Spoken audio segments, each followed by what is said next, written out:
are planning to shut down Ja Morant for the rest of the season because the Grizzlies are currently 23 and 36. They're 11th in the Western Conference, one of the worst teams in the NBA.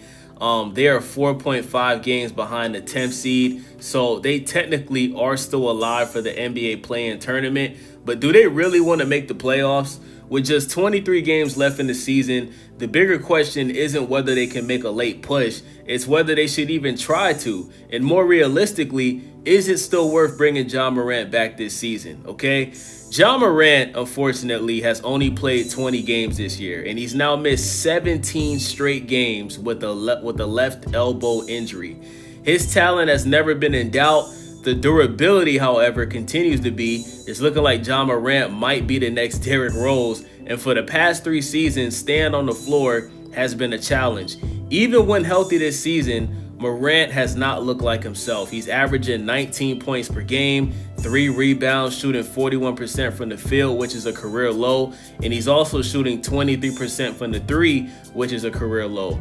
Ja Morant once electrified the league and carried Memphis into playoff contention. Those numbers represent a significant downturn. This is the guy that everybody thought was going to be the next face of the NBA after LeBron James retired, okay? So this Grizzlies franchise has already shifted direction, trading Jaren Jackson Jr. at the trade deadline. They moved on from Desmond Bane last season. The moves have suggested that the Grizzlies are currently in a rebuild mode, okay? They need to recalibrate towards a flexible future and focus on draft positioning.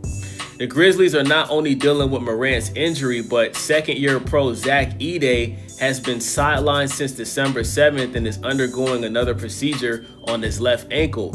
Injuries have gutted the rotation across the board. So they need to score big in the lottery, okay? The main reason why the Grizzlies should shut down Ja Morant for the rest of the season is because Memphis currently holds the eighth worst record in the league. That gives them a 26% chance at a top 4 pick in the NBA draft and a 6% chance at the #1 overall pick. This is one of the most highly anticipated draft classes, and positioning matters. That is shaping up to be a generational draft. Landing in the top 4 could accelerate a rebuild dramatically, okay? So due to a significant number of injuries, the Grizzlies have leaned into their youth. Players like Taylor Hendricks, G.G. Jackson, Jalen Wells, Walter Clayton Jr. are getting extended minutes and real evaluation opportunities. Are any of these players going to be part of the next core? Who fits long term? Who becomes straight capital? The final 23 games can provide this much needed clarity. Shutting Ja Morant down protects the franchise's asset. It maximizes draft position. It prioritizes evaluation and development, and it aligns with the rebuild already underway. With only 23 games left, bringing back Ja Morant just simply isn't worth it. Look at Giannis, guys. They brought back Giannis from injury after Giannis almost got traded before the trade deadline, and the Bucks got blown out by the Celtics, okay? So sometimes the smartest move isn't the aggressive one, it's the patient one. The best thing for them to do is shut Ja Morant down, hope that they can score big in the NBA lottery, and hope that they can get a top draft pick in the next NBA draft. Now, don't get it twisted. Ja Morant has showed numerous flashes of what he once was this season. He showed out in Europe. He had a wonderful display against the 76ers. He can still be a highly effective basketball player. But this season, he has fallen entirely off the cliff. Back to numbers we haven't seen since his rookie season in the league. In some areas, it's been his worst season yet. Morant is averaging less than 20 points per game. He is shooting one of the NBA's worst three-point percentages, 23.5, and is struggling at the rim as well. You know what I'm saying? He's not getting to the rim as frequently, just dunking on people.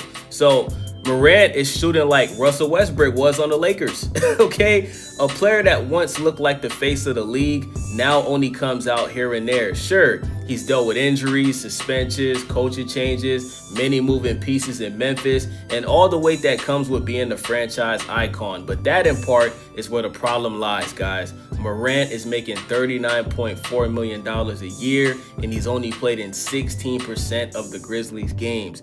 Beyond the drop off on the court, He has hardly played, and it isn't just for one reason. Okay, so how the Grizzlies treat Morant's future will be interesting to see. He seems to be a negative asset around the league. Nobody was willing to trade for him by the NBA trade deadline. I personally felt like Morant was going to end up on the Miami Heat, but even the Miami Heat, they wasn't willing to make that trade and pursue Ja Morant, which I think is very shocking. You know what I'm saying? I think Ja Morant needs to go to a franchise that holds players accountable like Ja Morant. Like if Ja Morant was on the Miami Heat, Pat Riley and Eric Spoelstra, they ain't going to deal with all that crap he been doing in Memphis, bro. You know what I'm saying? All that stuff's going to be done. I feel like they would help Ja Morant mature and be the man and the leader that he needs to be to help a team compete for a championship, okay? So the Grizzlies are pretty much in tank mode. Shutting down Ja Morant does make a lot of sense.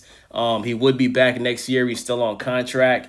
And, you would not have to risk him injuring himself again. You know what I'm saying? Because he's still their best asset on the team as of right now. So with that being said, it's your boy Wavy. Stay Wavy TV. Make sure y'all subscribe, thumbs up the video, hype the video, and let me know what y'all think about this in the comment section, man.